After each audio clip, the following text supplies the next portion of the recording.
अब digestive system का एक अहम ऑर्गन देख लेते हैं, स्टमक। तो स्टमक क्या होता है, एक जे शेप्ड इनलार्जमेंट है जीआईटी की, जो कि बिल्कुल डायफ्राम के इन्फीरियर साइड पर होता है, एब्डोमेन में मौजूद होता है। ठीक है, स्टमक में जो स्टार्च की डाइजेशन होती है, ट्राइग्लिसराइड्स की डाइजेशन होती है, प्रोटीन की डाइजेशन शुरू होती है। अच्छा, ये स्टार्च और ट्राइग्लिसराइड की डाइजेशन थोड़ी थोड़ी माउथ में स्टार्ट हो जाती है, स्टमक में आकर कंटिन्यू होती है, और प्रोटीन की जो डाइजेशन है वो शुरू होती है स्टमक में। तो जो सेमी सॉलिड बोलस होता है वो कन्वर्ट होता है किस में, लिक्विड में, और कुछ ऐसे सब्सटेंसेस होते हैं जो कि स्टमक में एब्जॉर्ब होते हैं, ज़्यादा नहीं होते हैं, कुछ कुछ स्टमक में एब्जॉर्ब होते हैं, बाकी आगे जा कर के इंटेस्टाइन में एब्जॉर्ब होते हैं। अब स्टमक की जो है वो लोकेशन हमने देख लिया, अब एनाटॉमी देखते हैं। तो स्टमक के 4 मेन रीजन्स होते हैं, कौन कौन से, कार्डिया, फंडस, बॉडी और पाइलोरिक पार्ट। ये 4 मेन रीजन्स होते हैं स्टमक के। अब कार्डिया क्या है, cardia surrounds the opening of the oesophagus into the stomach. Stomach में जो ईसोफेगस की ओपनिंग है इसको सराउंड करता है cardia. The rounded portion superior and to the left of the cardia is fundus, जो कि सुपीरियर है और कार्डिया के लेफ्ट साइड पर है, वो फंडस है। और इन्फीरियर टू द फंडस एक लार्ज सेंट्रल पोर्शन है स्टमक का, जिसको बॉडी कहते हैं। अब जो है वो pyloric part, it is divisible into 3 regions, इसको मज़ीद 3 रीजन्स में डिवाइड किया गया है। पहला क्या है, पाइलोरिक एंट्रम, जो कि कनेक्ट करता है बॉडी ऑफ द स्टमक। ठीक है, यहाँ से कनेक्ट होता है। सेकेंड रीजन क्या है, पाइलोरिक कैनाल, ये leads to the third region, यानी कि इसको थर्ड रीजन तक लेके जाता है पाइलोरस। और पाइलोरस क्या है, which in turns connects to the duodenum, फिर ये ड्यूडेनम से जाकर के कनेक्ट हो जाता है। वो जो ड्यूडेनम से कनेक्ट होता है वो पाइलोरस है, उससे पहले पाइलोरिक कैनाल है, और उससे पहले पाइलोरिक एंट्रम है। तो जब भी स्टमक एम्प्टी होता है हमारा, तो म्यूकोसा के ऊपर जो है ना लार्ज फोल्ड्स होता है, जिनको हम रूगी भी कहते हैं। रूगी क्या है, रिंकल्स होते हैं। तो जब भी हमारा स्टमक एम्प्टी होता है उसके ऊपर रूगी होती है, that can be seen with the unaided eye, हम उसको देख सकते हैं। तो जब पाइलोरस है वो कम्युनिकेट करता है ड्यूडेनम से of the small intestine via smooth muscle sphincter called pyloric sphincter. इसके नाम से पता चल रहा है कि ये पाइलोरिक वाली जगह पर है।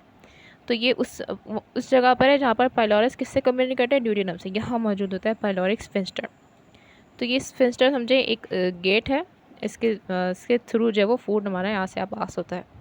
The concave medial border of the stomach is called the lesser curvature. ये जो कॉन्केव मीडियल बॉर्डर है स्टमक का, इसको लेसर कर्वेचर कहते हैं।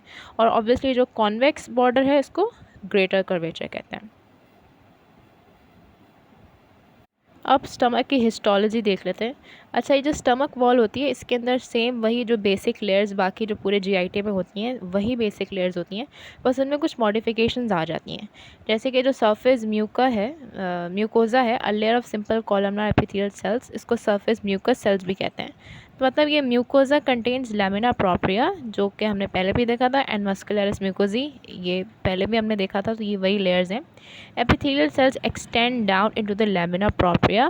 Here they form columns of secretory cells called gastric glands. अब ये modification के आगे किसके अंदर क्या है, gastric glands हैं। Several gastric glands जो वो open होते हैं into the bottom of narrow channels called gastric pits। यहाँ पे gastric pits हैं और ये gastric glands है, यहाँ open होते हैं। ये wall है इसकी, 3 डायमेंशनल व्यू है स्टमक की लेयर्स का। ठीक है, तो वो ये गैस्ट्रिक ग्लैंड्स हैं और ये गैस्ट्रिक पिट्स हैं, जहाँ से फिर सिक्रीशंस बाहर आती हैं गैस्ट्रिक ग्लैंड्स की। Secretion from several gastric glands flow into each gastric pit and then into the lumen of the stomach, फिर स्टमक ल्यूमेन में चली जाती हैं। तो जो गैस्ट्रिक ग्लैंड्स हैं उनके अंदर 3 टाइप्स होती हैं एंडोक्राइन ग्लैंड्स की, that secrete their products into the stomach. कौन कौन से, म्यूकस नेक सेल्स होते हैं, चीफ सेल्स होते हैं, पैराइटल सेल्स। ठीक है, तो ये 3 तरह के टाइप्स होती हैं सेल्स की गैस्ट्रिक ग्लैंड्स में। ठीक है, तो दोनों जो सरफेस म्यूकस सेल्स और म्यूकस नेक सेल्स हैं वो ऑब्वियसली म्यूकस सिक्रेट करते हैं, उनके नाम से पता चल रहा है, तो ये म्यूकस सिक्रेट करते हैं। जो पैराइटल सेल्स हैं वो प्रोड्यूस करते हैं इंट्रिंसिक फैक्टर। अभी इंट्रिंसिक फैक्टर क्या है, ये जो भी हम फूड खाते हैं उसमें विटामिन B12 है, तो विटामिन B12 की एब्जॉर्प्शन के लिए इंट्रिंसिक फैक्टर इस्तेमाल होता है। तो parietal cells intrinsic factor produce करते हैं और हाइड्रोक्लोरिक एसिड। सही। अब जो चीफ सेल्स हैं वो सिक्रीट करते हैं पेप्सिनोजेन और गैस्ट्रिक लाइपेज। सही। जो सिक्रीशंस है म्यूकस की, parietal and chief cells from form gastric juice, यानी कि इन तीनों की जो सिक्रीशंस है वो गैस्ट्रिक जूस बनाती हैं। टोटल कितना होता है, 2000 to 3000 मिलीलीटर हो जाता है पर डे। अब क्या है, जो गैस्ट्रिक ग्लैंड्स हैं, it include a type of enteroendocrine cells, यानी कि एक एंटेरोएंडोक्राइन सेल होता है, उसके उन तीनों के अलावा एक और किस्म का सेल होता है जिसको जी सेल कहते हैं, जो कि लोकेटेड होता है कहाँ, mainly in the pyloric antrum, और सिक्रेट करता है hormone gastrin into the blood stream. तो ये गैस्ट्रिन कहाँ से आता है, जी सेल से आता है। तो ये 3 additional layers lie deep to the mucosa. जो ऑब्लिक लेयर है वो लिमिटेड है primarily to the body of the stomach. ठीक है, एक तो लॉन्गिट्यूडनल लेयर थी, एक मिडल सर्कुलर लेयर थी, और एक क्या है, तीसरी जो मॉडिफिकेशन आ गई है वो क्या है, ऑब्लिक लेयर आ गई है। तो ये प्राइमरली स्टमक में ही होता है।